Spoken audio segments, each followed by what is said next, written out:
Hadirin yang dirahmati Allah. Selanjutnya dalam majelis yang penuh berkah ini, marilah kita simak bersama khutbah iftitah Rois Am Pengurus Besar Nahdlatul Ulama, Kiai Haji Miftahul Ahyar.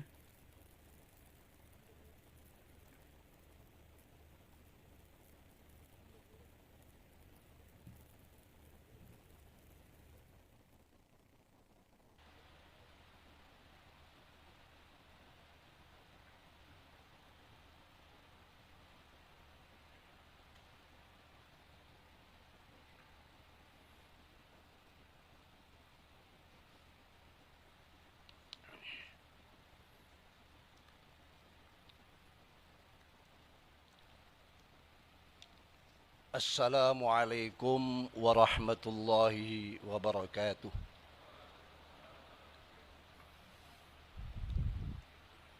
Bismillahirrahmanirrahim.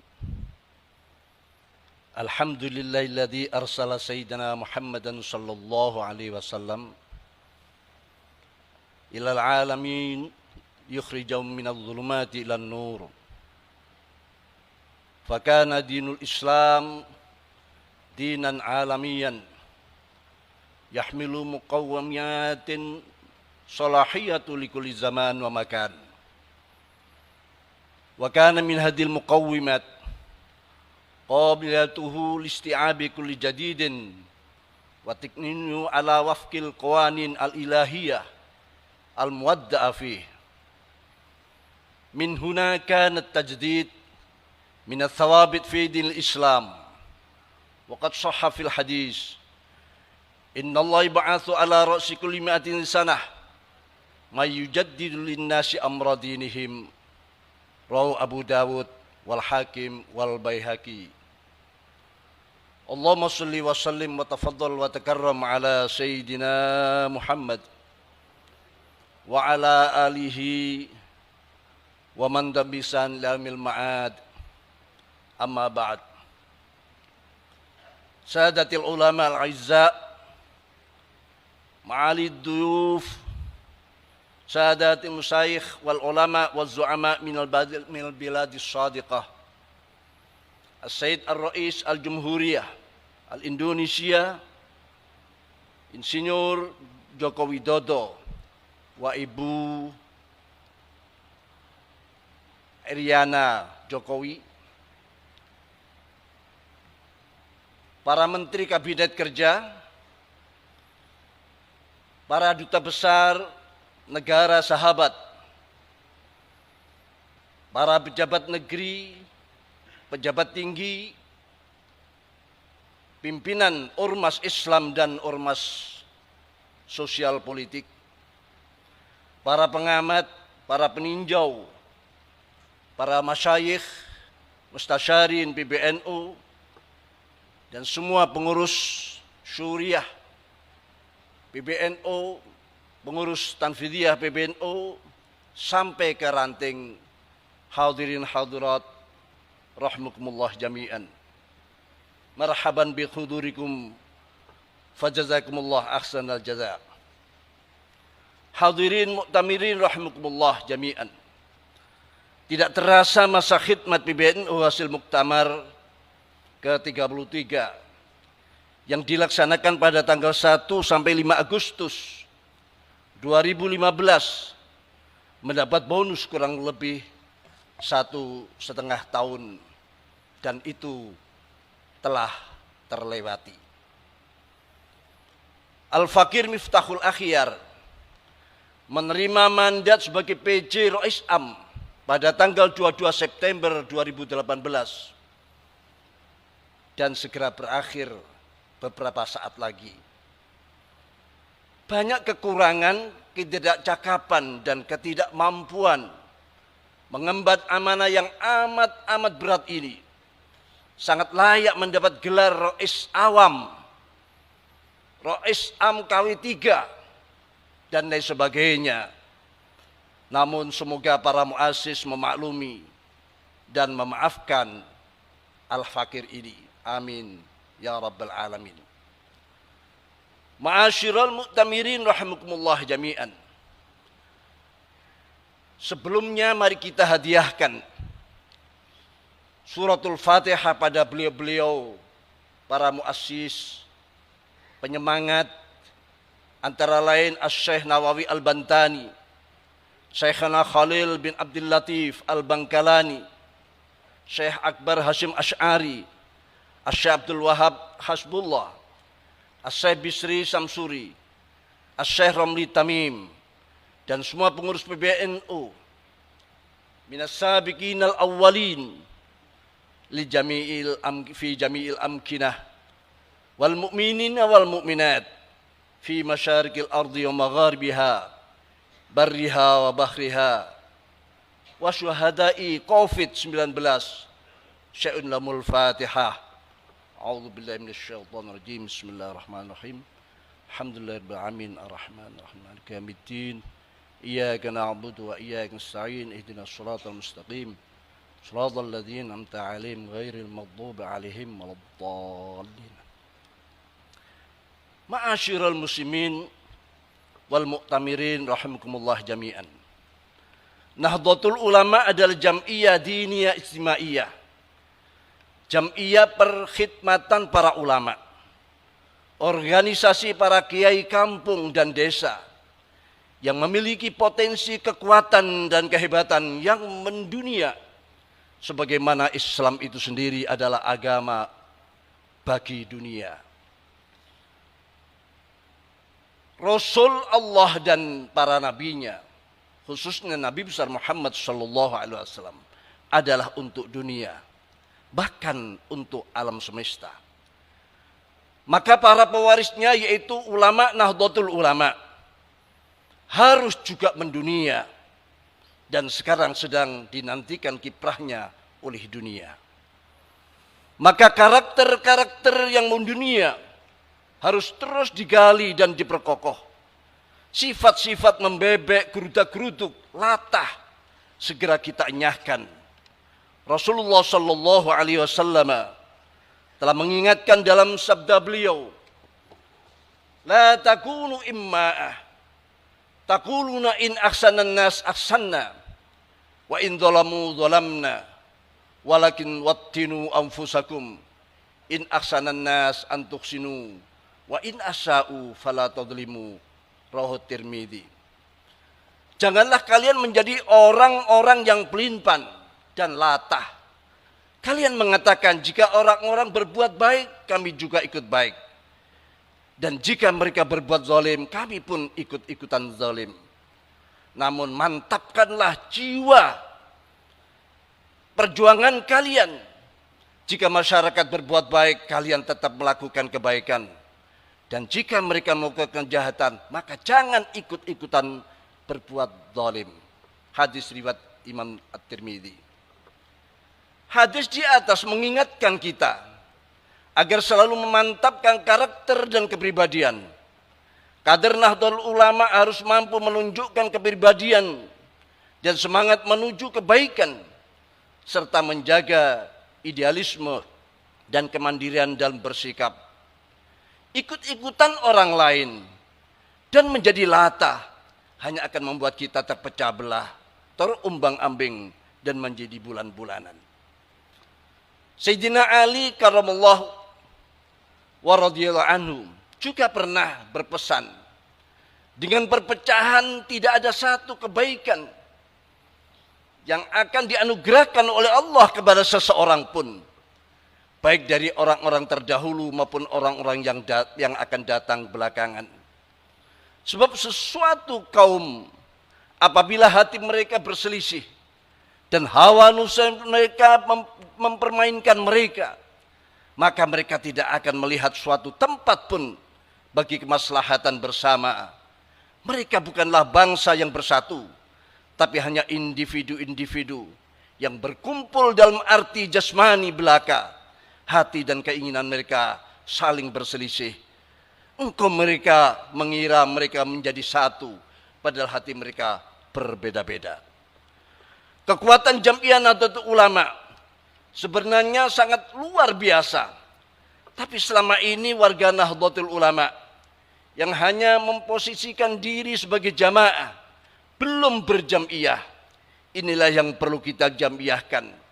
Jangan sampai nanti warga tercerai-berai hanya untuk kepentingan sesaat. Mereka harus mengikuti satu komando yang dikomando dari PBNU dan didukung oleh para mustasyarin dan para ulama-ulama panutan kita. Menjamiahkan jamaah dengan segala potensinya yang berkekuatan raksasa ini menjadi pekerjaan rumah terpenting dari sekian pekerjaan rumah yang lain. Sebab potensi raksasa ini kalau tidak dikelola dengan baik dan benar justru akan menjadi beban dan terpecah belah menjadi bulan-bulanan dan diperebutkan oleh kelompok-kelompok yang lain.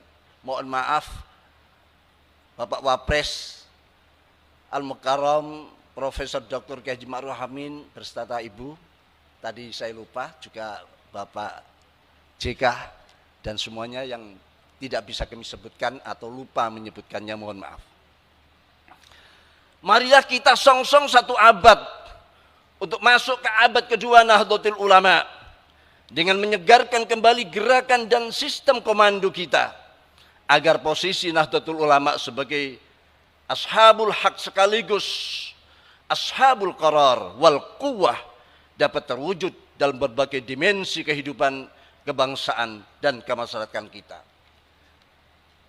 Rasulullah telah bersabda, innallaha ba'atsu ala ra'si kulli mi'atin sanah may yujaddidu lin-nasi amra dinihim, rawa Abu Dawud wal Hakim wal Baihaqi.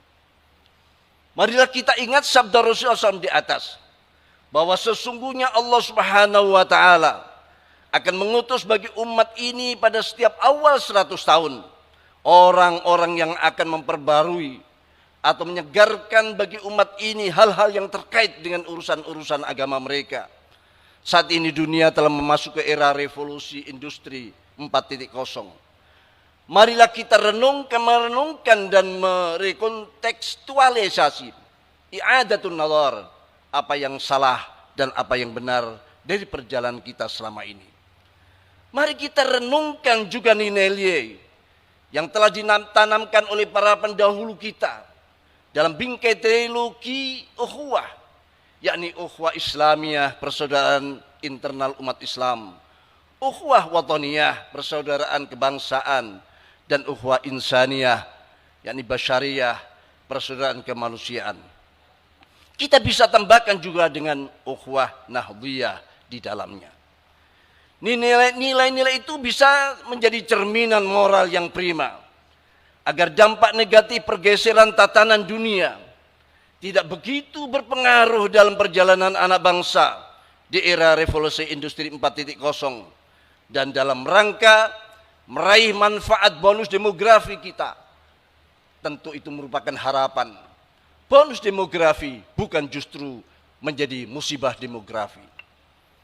Kalau era revolusi industri 4.0 dianggap menjadi tanda meningkatnya peradaban kemanusiaan, maka kita harus mengimbanginya dengan 4G, yaitu 4 ajaran khas dan konsep besar Nahdlatul Ulama, sekaligus dalam rangka mengamalkan hadis di atas.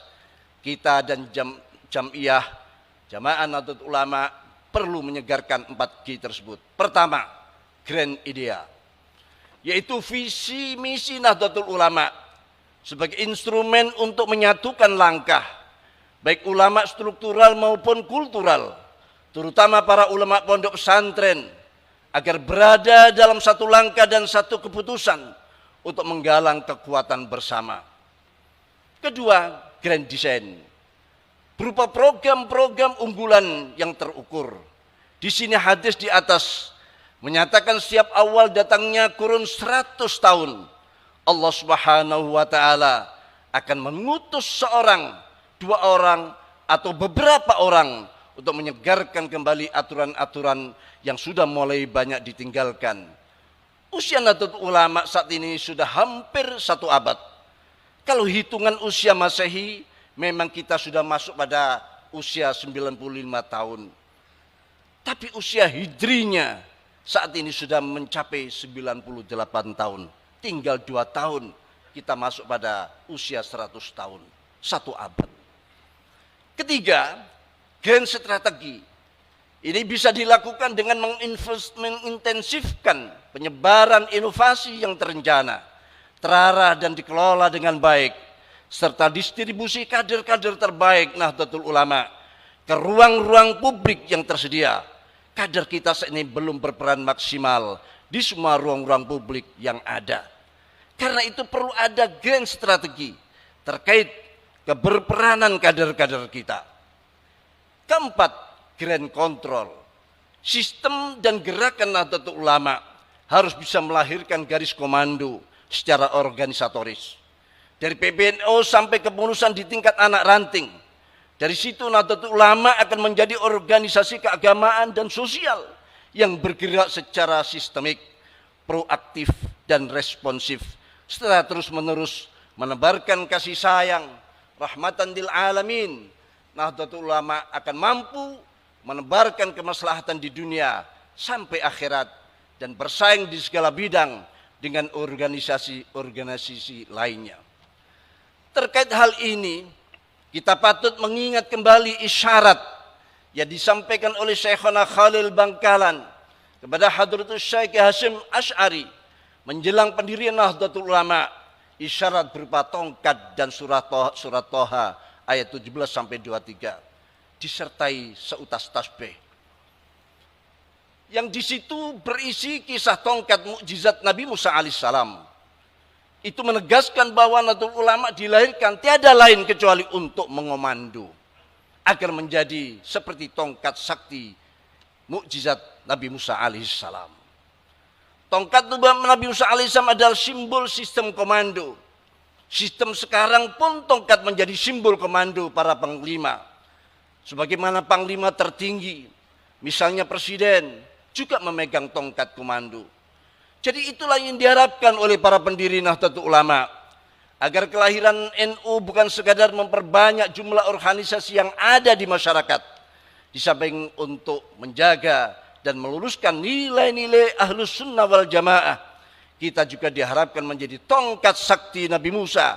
Itulah harapan dari para pendiri Nahdlatul Ulama yang juga sudah dibuktikan oleh generasi-generasi terdahulu. Kita wajib menjaga dan mengamalkan nilai-nilai Ahlus Sunnah wal Jamaah juga, mengembangkan nilai-nilai kebangsaan dan mempertahankan negara kesatuan Republik Indonesia. Ini kewajiban setiap anggota yang tercantum dalam ADART Nahdlatul Ulama. Pada tingkat pengurus wajib memberikan arahan dan kontrol kepada anggota. Hal itu berlaku dalam situasi normal, dalam situasi seperti sekarang, saat banyak kelompok ingin mengganti posisi Nahdlatul Ulama dan mengikis Ahlus Sunnah wal Jamaah, maka ada kader-kader Nahdlatul Ulama harus berperan seperti tongkat Nabiullah Musa alaihissalam. Kalaulah ada kader-kader Nahdlatul Ulama menjadi ular-ular seperti dalam ayat tersebut, tujuannya hanya untuk dakwah dan amar ma'ruf nahi anil munkar, membasmi kezaliman, kemaksiatan dan kemungkaran, menjadi anggota legislatif, bupati, gubernur, atau mengisi jabatan publik apapun yang mampu menjadi kekuatan ashabul qarar sekaligus ashabul haq, hanya untuk mengajak kebaikan, meratakan kesejahteraan dan keadilan, bukan sebagai tujuan. Perlu diingat sebagaimana disebutkan dalam surah Toha tersebut. Setelah berubah menjadi ular naga dan berhasil menumpas kezaliman Fir'aun, maka ular-ular itu harus kembali kepada bentuknya semula, yakni tongkat. Manakala sudah dianggap cukup oleh para masyayikh, para syuriah, maka kader-kader Nahdlatul Ulama harus siap kembali menjadi tongkat kembali. Itulah sistem komando dan sikap pusaka kebanggaan kita tiada lain adalah sami'na wa ata'na. Maka supremasi syuriah adalah mutlak, harus terus kita perjuangkan. Manakala ada muskilat perbedaan persepsi dalam menjalankan perkhidmatan dan mengalami deadlock, maka kaidahnya adalah fa idza tanazza'tum fi syai'in faruddu ila ADART Nahdlatul Ulama. Maka kita hadirkan Nahdlatul Ulama sebagai jam'iyah diniyah jimaiyah yang berilmiah amaliyah dan beramaliyah yang ilmiah. Al-Fakir hanya sempat mempraktekkan sebagian kecil dari kandungan ADRT itu, antara lain kewenangan Rais Am sebagai secuil tanggung jawab. Selamat bermuktamar dalam riang gembira dan keceriaan menghasilkan keputusan-keputusan yang maslahat untuk agama, bangsa, dan NKRI dan peradaban dunia menuju satu abad NU, membawa kembali untuk kemuliaan keluarga, untuk perdamaian dunia. Kita sedang dinanti oleh dunia. Waffaqanallahu iyyakum ila shawab wa tariq wallahu miwa'il qasd wa huwa yahdis sabil wallahu muwaffiq ila tariq. Demikian yang bisa kami sampaikan. Mohon maaf. Wassalamualaikum warahmatullahi wabarakatuh.